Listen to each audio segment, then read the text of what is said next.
नमस्कार दोस्तों, आप हैं अपने ही गुड लिविंग चैनल पे और वीडियो की शुरुआत। और दोस्तों, आज का हमारा टॉपिक भी फूलों पे ही रहेगा।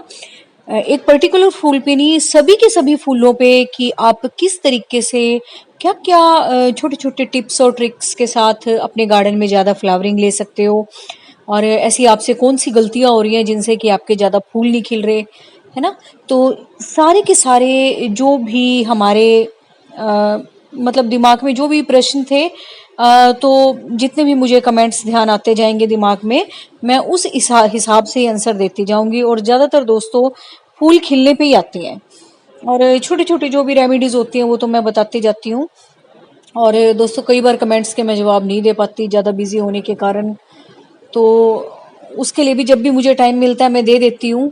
तो फिर मैं ज़्यादा एक ही तरह के कमेंट होते हैं ना, फिर मैं उनके लिए यही सोच लेती हूँ कि एक ही वीडियो में इनकी सारी प्रॉब्लम्स को ना मैं ले लूँ, और जो भी मुझे पता है थोड़ी बहुत जानकारी है दोस्तों, अपने हिसाब से फिर मैं उसके आंसर देने की कोशिश करूँ। तो आज दोस्तों हम फूल खिलाने पे आएंगे, और बहुत सारे लोगों के कमेंट आ रहे हैं कि मैम प्लांट अच्छा चल रहा है, फूल नहीं खिल रहे। तो सबसे बड़ी बात दोस्तों कि कई बार क्या होता है कि हमारी सोइल जो होती है ना वो इतनी हार्ड होती है कि हम डेली पानी भी देते हैं, जैसे कि आप बोलते हो कि हम डेली पानी भी दे रहे हैं, रख भी ऐसे रखा है जैसे आपने बोला है। तो दोस्तों, कई बार जो हमारी बेस की मट्टी होती है ना, प्रेशर के कारण वो इतनी हार्ड हो जाती है। हमने बहुत टाइम से उसके साथ कोई भी छेड़खानी नहीं की होती, ना उसकी गुड़ाई की होती, खाली पानी देने देने से काम नहीं चलता।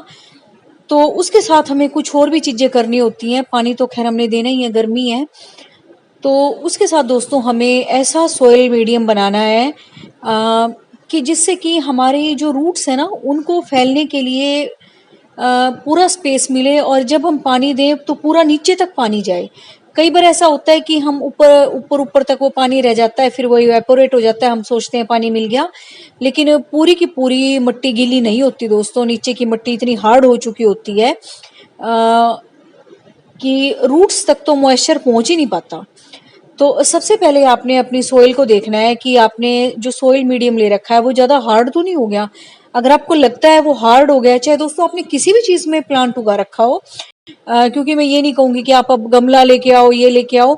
मैंने दोस्तों हर चीज में प्लांट उगा रखे हैं, मैं आपको जान के दिखाती भी रहती हूँ कि आपके पास कोई भी चीज है आप पौधा उगा सकते हो, चाहे वो प्लास्टिक का मटेरियल हो आपके पास, मिट्टी का हो या सीमेंटेड हो, कुछ भी हो आपके पास। तो सबसे पहले आपने सोइल चेक करनी है कि आपकी मिट्टी ज्यादा हार्ड तो नहीं होगी, क्योंकि दोस्तों जब हार्ड मिट्टी हो जाती है ना, रूट्स तो फैल नहीं पाती। प्लांट ऊपर से ठीक रहेगा हरा भरा, क्योंकि उसको हल्का फुल्का मॉइस्चर मिल रहा है, लेकिन फूल नहीं खिलेंगे। तो सबसे पहले आपने ये करना है। और दूसरी बात दोस्तों, कई बार जो होता है ना, हमारा ड्रेनेज होल नीचे से बंद हो जाता है और पानी उसमें काफी देर रुका रहता है, और इससे क्या होती है, ज्यादा पानी होने से हमारी जड़ें भी गल जाती हैं। एक में होता है जो पहले बताया था मैंने आपको कि पानी जड़ों को मिल ही नहीं रहा, और दूसरे में इतना मिल जाता है कि ड्रेनेज होल बंद होने के कारण कि वो जड़ें नीचे से गलना शुरू हो जाती हैं, और फूल तो क्या खिलेगा, धीरे धीरे वो प्लांट भी मरना शुरू हो जाएगा।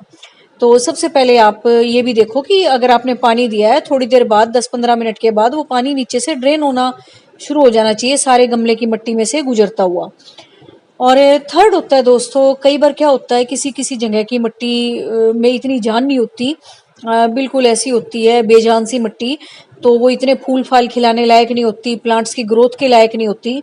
तो उसके लिए हमें क्या करना होता है, अब कुछ अलग से ही एक सॉइल मिक्सचर तैयार करना होता है, जिसमें कि हम कंपोस्ट भी मिलाते हैं, गोबर की खाद मिला देते हैं, एप्सम सॉल्ट मिलाते हैं, है ना। और सोयल आप वो ना भी लो तो भी चलेगा, अगर आप छत वगैरह पे रख रहे हो, अगर आपने इतना वेट नहीं रखना है। लेकिन हाँ, अगर आप जमीन में भी लगा रहे हो ना, तब भी आपको मिट्टी की गुड़ाई करके, अगर आप जमीन में ही फूल खिलाना चाहते हो, आपकी क्यारी है, तो कई बार दोस्तों मिट्टी अलाउ ही नहीं करती, वो एकदम ये समझ लो एक्सपायर्ड सी हो जाती है। उसको जानदार चीजों की जरूरत होती है, जो कि आपने पौधे लगाने से पहले उसको बनाना है। तो आपने क्या करना है, अगर आपके पास गोबर की खाद अवेलेबल हो जाती है तो वो आपने गुड़ाई करके मिट्टी में मिक्स करके कुछ दिन छोड़ देना है। या कंपोस्ट है आपके पास, या बाजार से भी दोस्तों आजकल तो बैग, ये पूरे बड़े बड़े कंपोस्ट के बैग मिलते हैं, वो भी 2-4 बैग आप लाके, है ना, थोड़ा सा एप्सम सॉल्ट मिला के अपनी मिट्टी में मिला के वो थोड़े दिन के लिए छोड़ दो, उसमें डेली पानी दो ताकि नीचे तक वो सारी चीजें आपकी मिट्टी में मिलें, और धीरे धीरे 2-2 4-4 दिन के गैप पे गुड़ाई करते रहो। तो फूल उगाने से पहले या पौधा लगाने से पहले आपने अपनी मिट्टी को तैयार करना है, प्लांट को लगाने से पहले। और दोस्तों अब जो ये मौसम चल रहा है ना, किसी के यहाँ तो बरसात पहुंच चुकी है, किसी के आने वाली है, तो बिल्कुल आपने ये चीजें अपने गार्डन में कर लेनी है ताकि आपका जो भी प्लांट हो वो बहुत अच्छे से चले। और ये जब आप लगाओगे फिर आपका दिल खुश हो जाएगा, क्योंकि दोस्तों जब बरसात का पानी आपके पौधों पे गिरेगा, नए नए पौधों पे, तो वो नेचुरली ग्रो करेंगे, और ऊपर से आपने मिट्टी इतनी अच्छी तैयार कर रखी है ना, तो प्लांट तो ग्रो करेगा ही करेगा। तो बस आपने यही करना है। गमलों का तो खैर हम करते ही रहते हैं, जो कि मैं आपके साथ शेयर करती रहती हूँ, गमले की मिट्टी कैसे बनाएं, और गमले की भी आपने ऐसे ही बनानी है। अगर आप गमले की भी मिट्टी बना रहे हो तो भी आपने जो मैंने बताया ड्रेनेज होल चेक करना है, या सॉइल मीडियम ऐसा लेना है कि जो ज्यादा चिकनी मिट्टी ना हो, उसमें आपने चाहे रिवर सैंड मिला हो, आप अगर आप नीचे रख रहे हो, जैसे मैं जमीन में रखती हूँ पौधों को, तो मैं रिवर सैंड मिला देती हूँ क्योंकि उसका वेट का कोई चक्कर ही नहीं होता। लेकिन अगर आप छतों पे रख रहे हो तो आप कोकोपीट मिला दो, कंपोस्ट मिला दो, है ना, वर्मी कंपोस्ट मिला दो, इतनी सारी कंपोस्ट होती हैं। और बिल्कुल हल्का सा वेट अगर आपने करना है तो आपके गार्डन में जितनी भी गिरी हुई पत्तियां हैं उनको आप यूज कर लो गमले को भरने के लिए, ऊपर से अपना हल्का सा सोयल मिक्सचर डाल के तब प्लांट लगा दो, तब भी बहुत सुंदर चलेगा।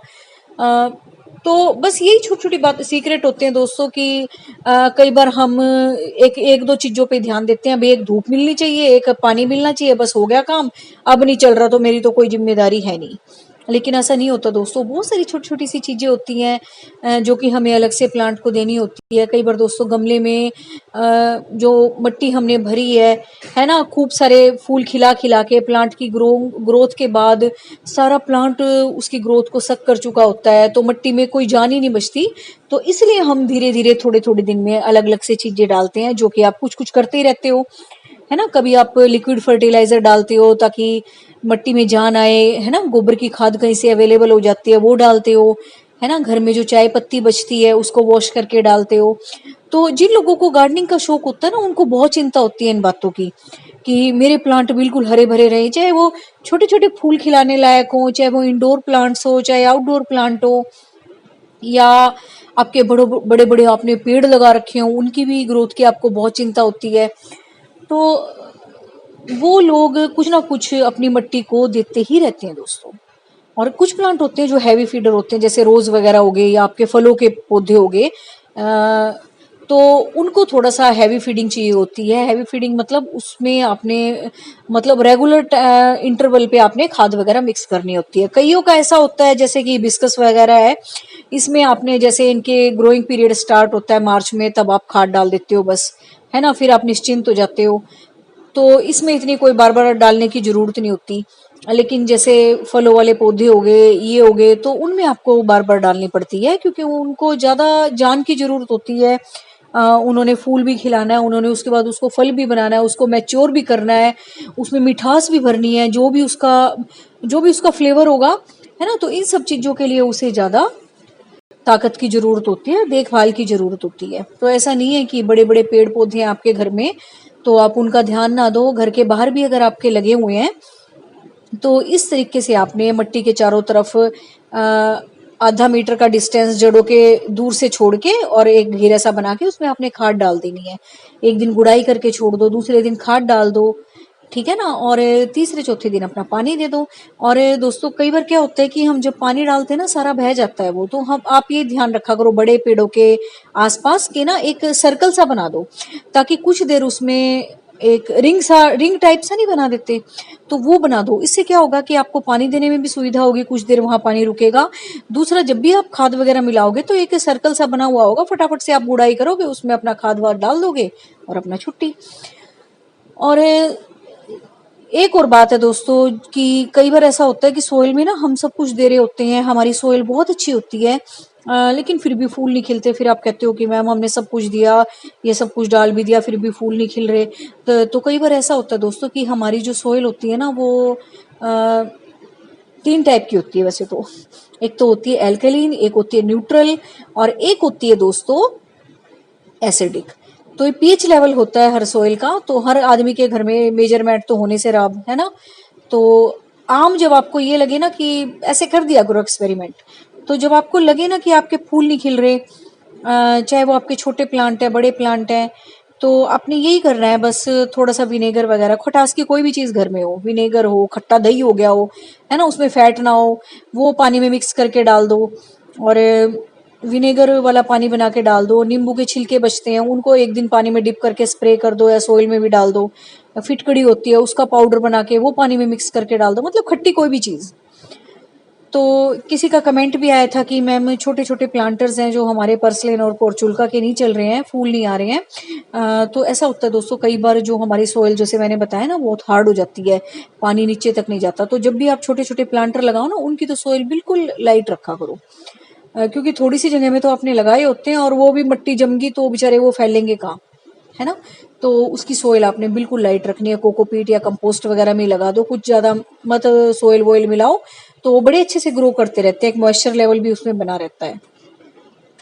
तो बिल्कुल बरसात के आने से पहले दोस्तों सारे इंतजाम आप कर लो, एक बार अपने प्लांट्स को चेक कर लो, फिर बिल्कुल मुझे ऐसा कोई भी अब इशू नहीं लगता कि मैं आपको और कुछ बताऊं। इन चीज़ों के करने से ही दोस्तों आप खुद ही देखोगे 10-15 दिन के अंदर आपकी हैवी फ्लावरिंग होनी शुरू हो जाएगी। और जिसकी दोस्तों पर्सलेन और पोर्चुल्का में लगी लगी ब्रांचेस हो रही हैं और वो सोच रहा है फूल आएंगे उस पर, तो ऐसा नहीं होगा। उसको एक बार प्रून कर दो आप, हल्का हल्का ना, हल्की सी प्रूनिंग कर दो, जो अच्छी स्टेम्स है बस वो छोड़ दो। और जैसा मैंने कहा है कि सोइल एक बार देख लो, उसकी चेक कर लो, है ना। तो बस फिर आपके फूल खिलने शुरू हो जाएंगे। और तो कुछ ध्यान नहीं आ रहा, और किसका कमेंट याद करूं, और नहीं कुछ ध्यान आ। ज़्यादातर फूल खिलाने पे ही आए हुए थे, और गर्मियों के जो ये फूल हैं पोर्सलेन पोर्चुल्का के, इस पे कमेंट आए हुए थे ज़्यादातर। तो उम्मीद है आज का वीडियो आपको अच्छा लगा होगा, और पता नहीं दोस्तों आपको इंफॉर्मेटिव लगता भी है नहीं लगता, लेकिन मैं तो दोस्तों अपनी देसी तरीके से आपको बता देती हूँ जो जो मुझे जानकारी है। मैं भी कोई ऐसी एक्सपर्ट नहीं हूँ, और ना दोस्तों मैं कभी, बहुत सारे लोग पूछते हैं आपने हॉर्टिकल्चर में कुछ किया हुआ? नहीं, मैंने कुछ भी नहीं किया हुआ, मेरा दूर दूर तक इन चीज़ों से कोई लेना देना नहीं है। और मेरे शौक के कारण ही मेरे घर के मेंबर्स को इसका शौक शुरू हुआ है, वैसे उससे पहले कोई नहीं था। मेरी दादी जी को था, बस उनके साथ मैं लगी रहती थी, तो हम दोनों ही करते रहते थे, वही मेरा शौक है बस। और फिर मेरे शौक को देख के सब कनेक्ट हो गए, तो ऐसे ही आपके साथ हो जाएंगे, चिंता मत किया करो। तो बस दोस्तों इसी तरह से पेड़ पौधे लगाते रहो। Thank you very much, take care of your dear plants.